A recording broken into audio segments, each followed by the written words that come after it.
Hello दोस्तों, beginners mind में आपका स्वागत है और अभी हम कर रहे हैं current affairs.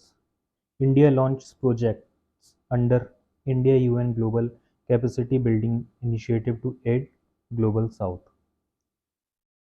India launched the first set of four development projects under the India UN Global Capacity Building Initiative aimed at supporting countries of the Global South in meeting sustainable development goals. The projects were officially launched by the Secretary West in the Ministry of External Affairs, Tanmay Lal, yesterday. According to the MEA, the India UN Global South Capacity Building Initiative is a natural extension of India's development partnership efforts. In its first phase, the program will support rice fortification and supply chain management in Nepal with the help of the World Food Programme, develop digital health program in Zambia and Laos (PDR) with UNDP support, train officials in census preparedness in Belize, Barbados, Saint Kitts and Nevis, Suriname, and Trinidad and Tobago in collaboration with the UN Population Fund, and provide vocational training in South Sudan with UNESCO support. The selected training courses are scheduled to begin in September 2025 and will carried out through designated Indian training institutes under the ITEC framework.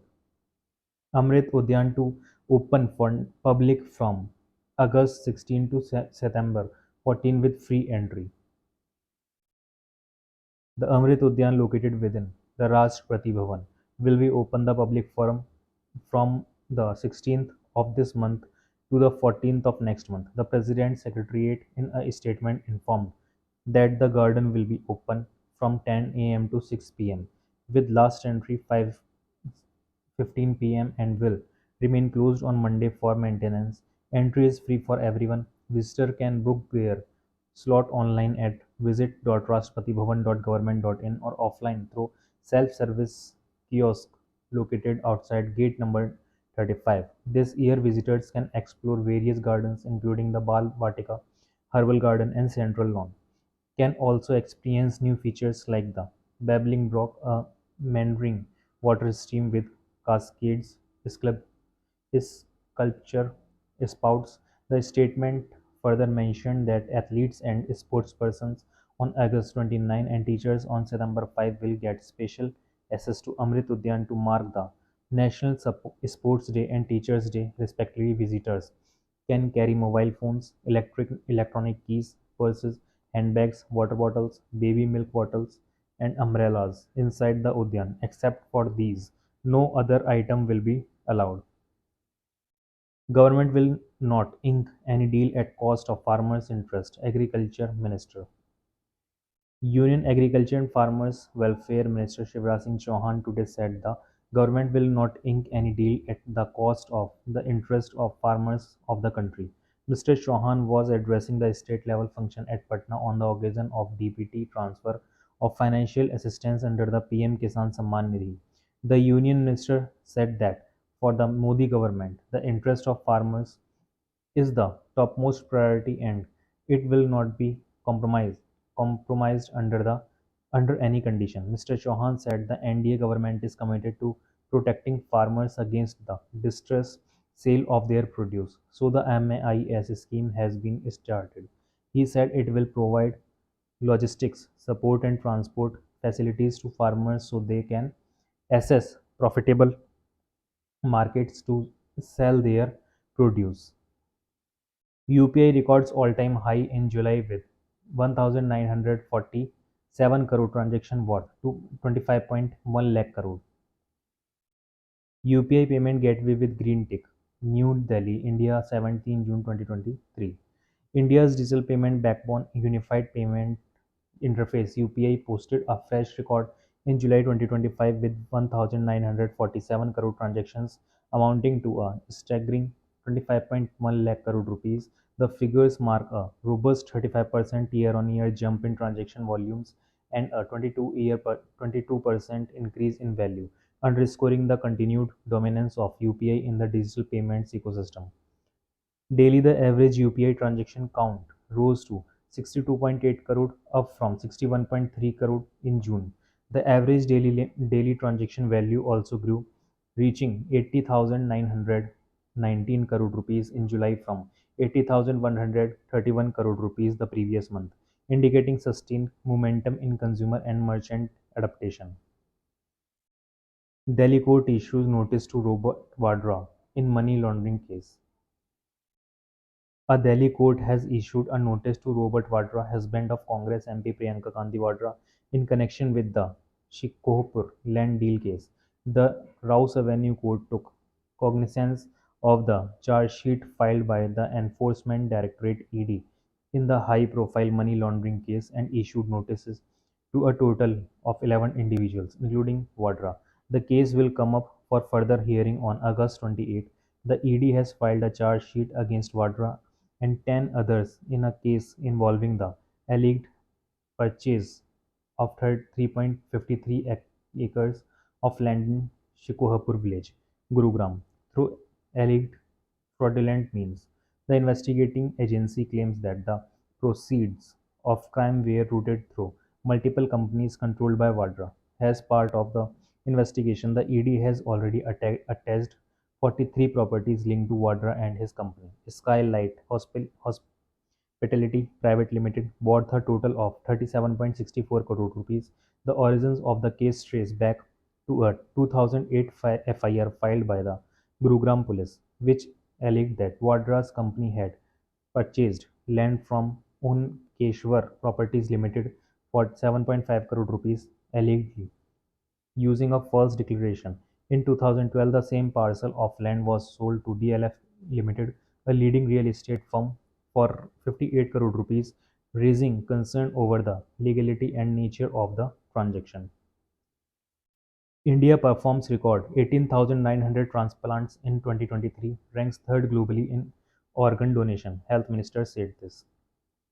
Union Health and Family Welfare Minister Jagat Prakash Nadda today said last year the country achieved a remarkable milestone by performing nearly 18,900 transplants, the highest in a single year. Addressing the 15th Organ Donation Day in New Delhi, the minister said in 2023 more than 3 lakh citizens pledged to donate organs through the National Organ and Tissue Transplant Organization (NATO). The minister also underscored that India ranks third globally in organ transplantation. He highlighted that organ donation is one of the most noble practices of humanity. Mr. Nadda said each organ donor is a silent hero whose selfless act transforms grief into hope and loss into life. PM Modi highlights India's industrial transformation with focus on green tech and EVs. Prime Minister Narendra Modi today shared an article on how India is reshaping its industrial landscape with a strong focus on electric mobility, green technology, and self reliant manufacturing. Responding to a post by Union Minister H.D. Kumaraswamy, the Prime Minister highlighted that targeted schemes and public private partnerships are reshaping the industrial landscape of the country. PM Modi pays tribute to Pingali Venkaiah on his birth anniversary. Prime Minister Narendra Modi today paid tributes to Mr. Pingali Venkaiah on his birth anniversary in a social media post. Mr.